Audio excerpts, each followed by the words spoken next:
Bem-vindos a mais uma exploração aqui no nosso espaço. Hoje, olha, o material é denso, viu? E bem intrigante. A gente vai mergulhar nos trechos da obra Mentes Informadas, do Hélio Couto. E a proposta dele, vamos combinar, é ousada. Ele fala de ondas de informação, da natureza do universo até, transferência de consciências e uma tal revolução quântica. É isso mesmo, é uma proposta que mexe com muita coisa estabelecida, né? Totalmente. Então, nossa missão aqui hoje é tentar destilar, sabe?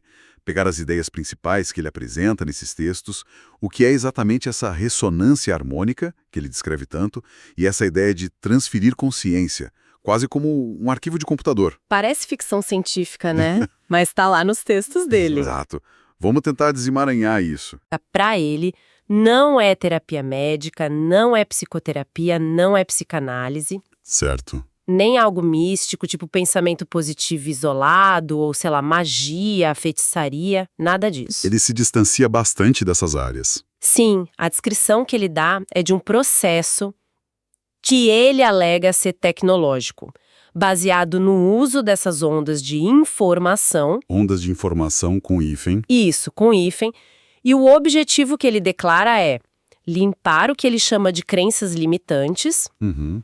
e, ao mesmo tempo, inserir novas informações para catalisar o crescimento pessoal. Entendi. Mas ele faz alguma ressalva sobre saúde e tratamentos? Ah, sim, importante. Ele ressalta muito a necessidade de acompanhamento médico para questões de saúde mesmo e para não interromper tratamentos convencionais. Isso ele deixa claro. Ok, importante pontuar isso. Mas essa grafia, informação, tem um porquê, né? Parece central para ele. Totalmente. É um conceito-chave na argumentação toda. Ele usa, assim, para enfatizar a ideia de um código, sabe? Um código. É, um código que literalmente dá forma, que informa a realidade. Tudo que existe. Tudo. Tipo uma árvore, um pensamento. Exatamente. Na visão dele, tudo no universo, seja físico, como uma árvore, ou abstrato, como um pensamento, emitiria uma onda, uma vibração. E essa onda carrega a essência informacional daquilo, a assinatura única. Entendi. E essa informação, segundo ele, não se perderia nunca. Ficaria armazenada permanentemente, Onde? no que ele chama de vácuo quântico, ou campo A. Ele até faz uma ponte com a ideia dos registros acásticos, sabe? Ah, sim, ele conecta com essa ideia. Exato. E a ressonância harmônica, então, seria a ferramenta que ele propõe para acessar e transferir essa informação. Ok, então se não é terapia, não é misticismo, a abordagem é mais por essa linha tecnológica, de manipular essas ondas para mudar algo na pessoa. É bem por aí, a descrição aponta para isso. Usar as ondas para, como ele diz, limpar essas crenças que limitam e inserir informações novas no campo da pessoa. Campo da pessoa. Tipo, energético? Ele fala nesse sentido, ele posiciona a RH como uma ferramenta para a evolução da consciência, para a evolução espiritual. O objetivo final seria ajudar o organismo a voltar para o equilíbrio para a vibração natural de saúde dele. Certo. E ele reforça o que não é. Não é ato médico, não é psicoterapia. Isso, nem psicanálise, nem só pensamento positivo, nem feitiçaria, nem magia. Ele bate bastante nessa tecla da distinção. Entendido. E essa informação que poderia ser transferida, que tipo de coisa ele alega que dá para copiar e mandar por essas ondas? A lista é grande. Olha, a lista que ele apresenta nos textos é bem vasta. Cobre muita coisa mesmo. Ele menciona a possibilidade de transferir, por exemplo, o conteúdo de livros inteiros ou cursos, Sério? o conteúdo de um livro. Pois é.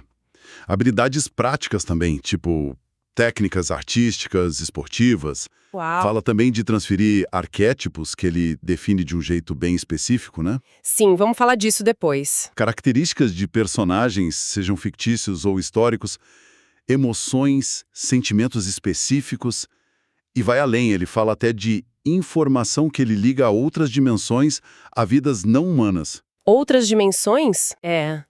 E diferentes pontos no tempo. Passado, presente, futuro. A ideia central é que qualquer coisa que exista como padrão de informação poderia ser duplicada e transferida. Como copiar um arquivo no computador sem mexer no original. Exatamente essa analogia que ele usa. O original fica intacto. Isso já é bastante coisa para processar, mas tem um ponto que realmente me chamou a atenção nos trechos. A ideia de transferência de consciências arquetípicas. Quer dizer, não é só dado a habilidade, é transferir uma consciência inteira. É isso mesmo? É precisamente essa a alegação que está descrita lá. Ele desenvolve essa ideia, sabe? Ele parte do princípio de que existiria uma consciência única, original. E nós, as consciências individuais, seriam como extensões, ramos dessa fonte.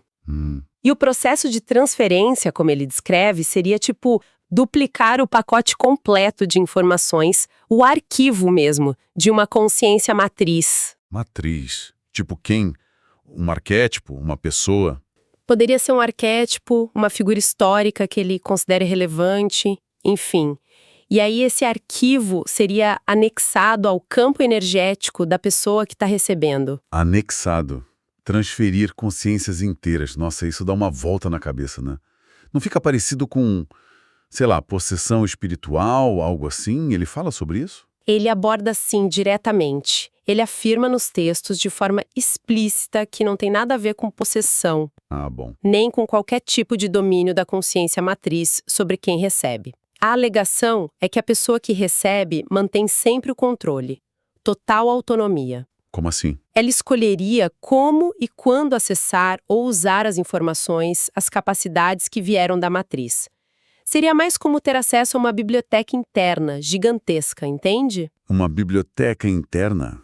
Interessante a metáfora. É. Agora, sobre o mecanismo técnico exato, como essa duplicação e anexação aconteceria, ele menciona que não revela esses detalhes publicamente. Ok. Mas vamos supor que fosse possível.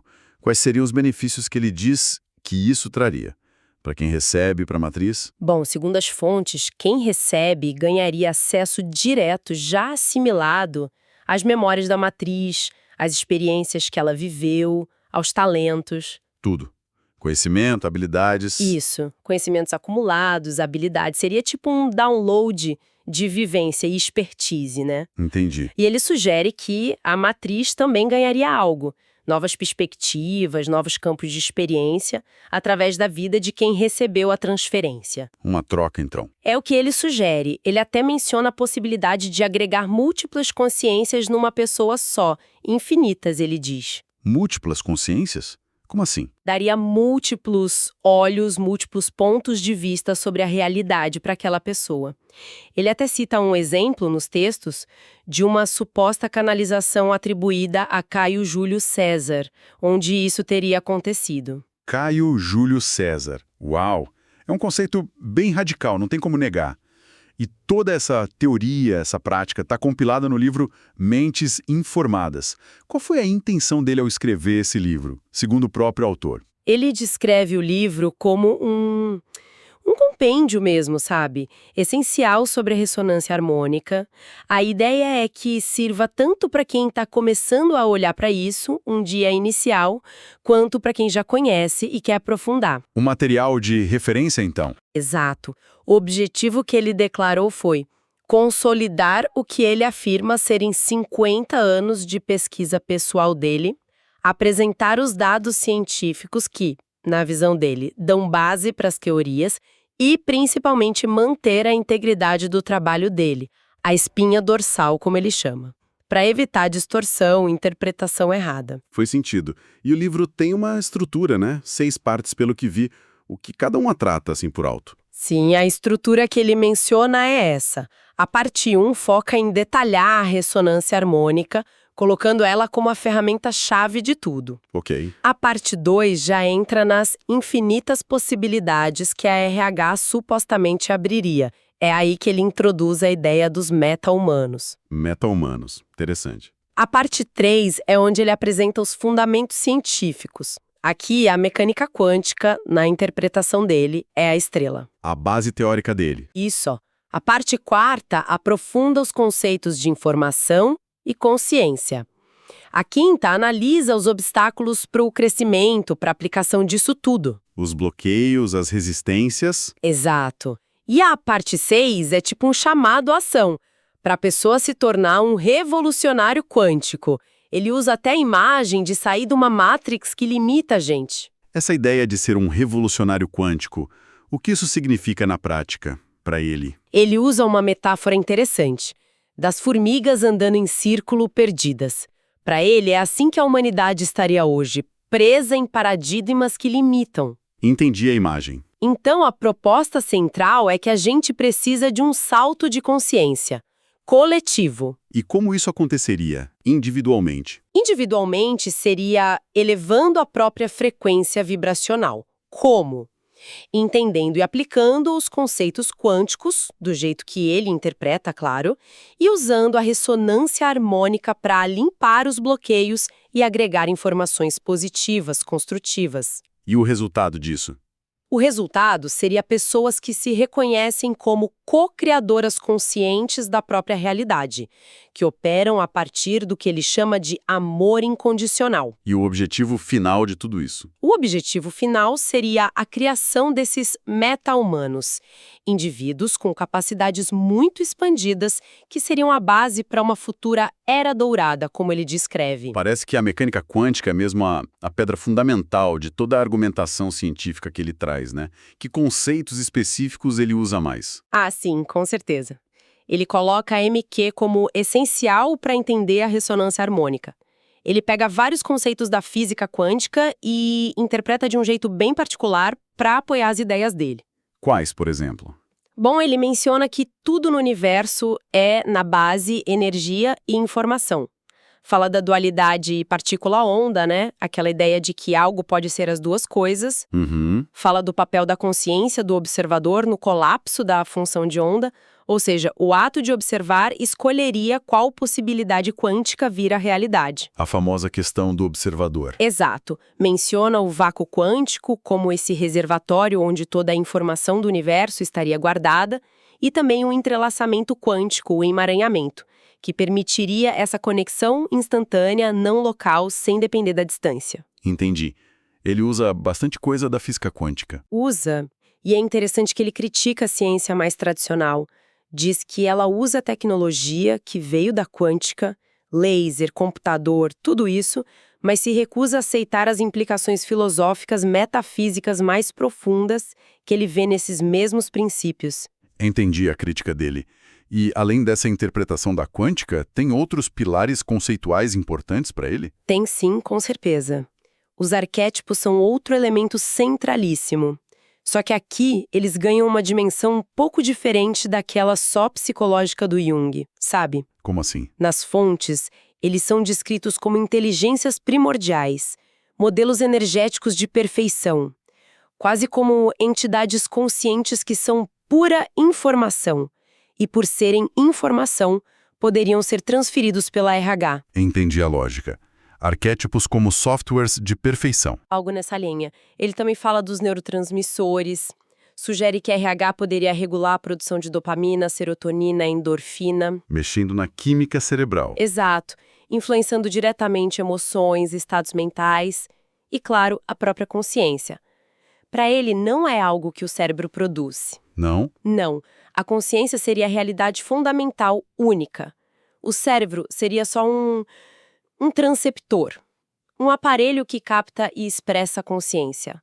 E essa consciência se expande conforme agrega mais informação. Faz sentido dentro da lógica dele, mas isso leva a pensar nos obstáculos, né? Se a ferramenta e os conceitos são tão potentes como ele descreve, por que as pessoas teriam dificuldade? Porque não funcionaria para todo mundo ou porque demoraria? Ótima pergunta. A principal barreira que ele aponta nos textos é o paradigma que domina hoje. O paradigma? Ele critica muito o que chama de paradigma materialista mecanicista, que é a visão de mundo predominante no Ocidente, né?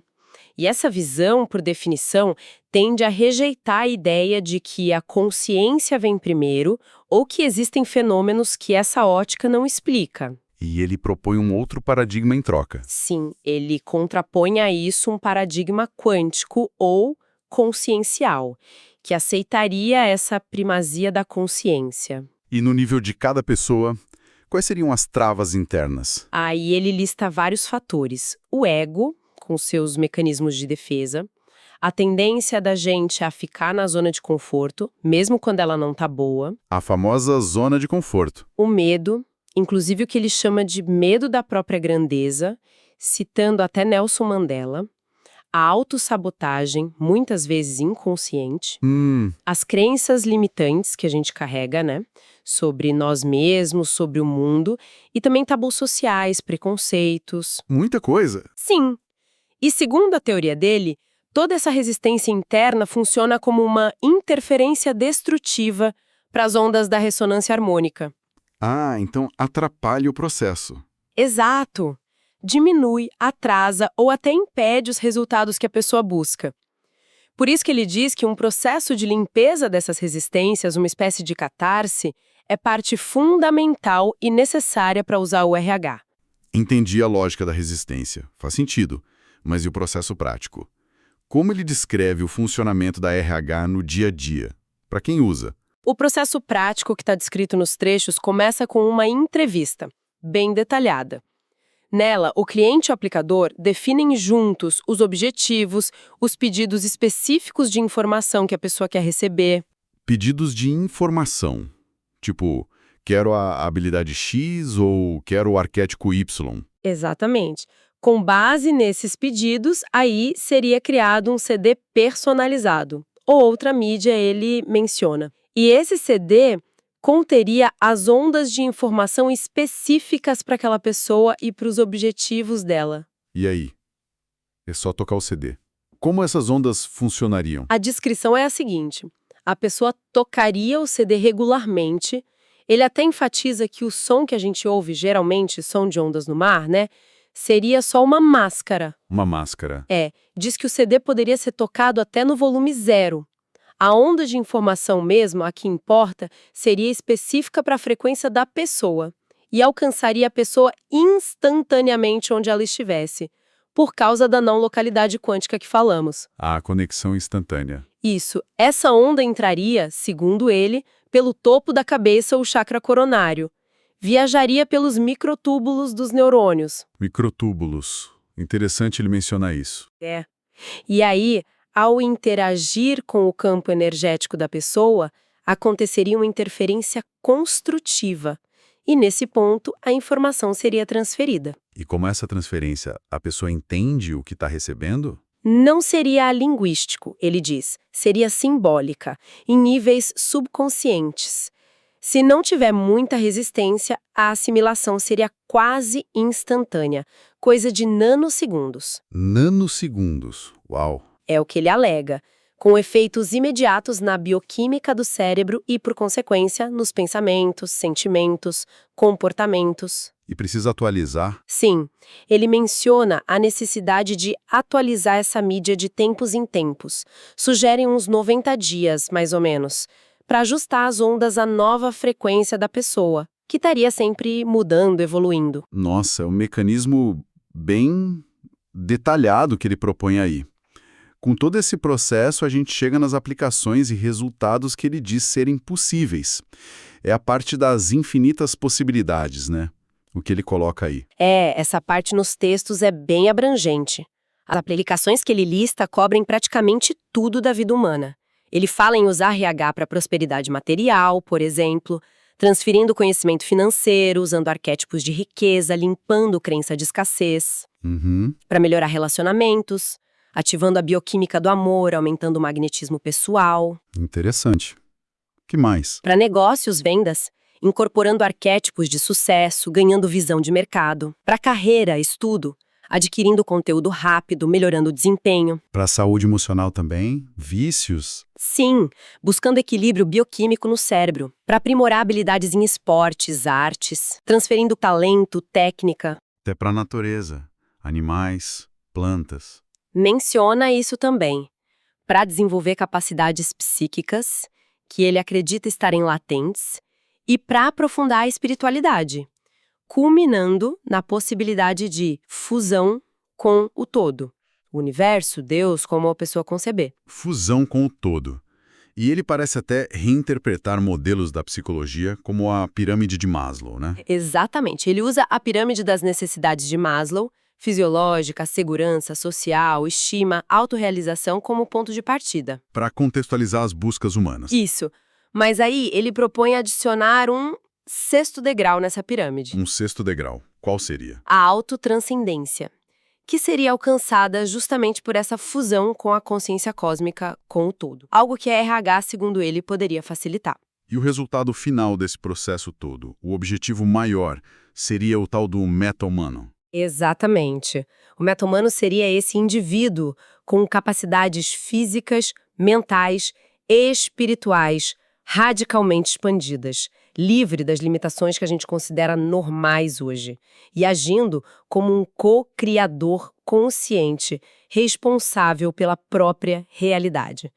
A visão que ele passa é de uma maleabilidade radical da experiência humana, como se tudo fosse software instalável via RH. É muita informação, muitos conceitos bem fora da caixa. Para a gente entender de onde vem tudo isso, ele dá alguma pista sobre a trajetória pessoal dele, como ele chegou nisso? Sim, os trechos dão um resumo do que ele descreve como uma jornada longa, de 50 anos de pesquisa. Ele conta que começou com questionamentos existenciais, profundos, lá na infância ainda. Desde cedo, então. É o que ele relata, e essa busca levou ele a estudar muito. Biografias de gente de sucesso em várias áreas, psicologia, filosofia, história, religiões. Ele descreve ter passado por experiências intensas de autoconhecimento, desenvolvimento espiritual, menciona até um período de emergência espiritual. Emergência espiritual? É o termo que ele usa. E esse processo todo fez ele questionar radicalmente os paradigmas que existem. E aí ele descobriu a mecânica quântica e os arquétipos. Cita Jung, Campbell como influências iniciais. Ah, então a MQ e os arquétipos foram descoberta-chave para ele. Parecem ter sido. A partir daí, ele conta que dedicou anos experimentando em si mesmo, com frequências sonoras, vibracionais, explorando essa transferência de informação e de consciências. Uma pesquisa longa, ele afirma ter investido mais de 100 mil horas nisso. 100 mil horas? É muito tempo. Bastante. E essa pesquisa toda teria levado ele a uma experiência de fusão com o todo, um estado de unidade com a consciência universal.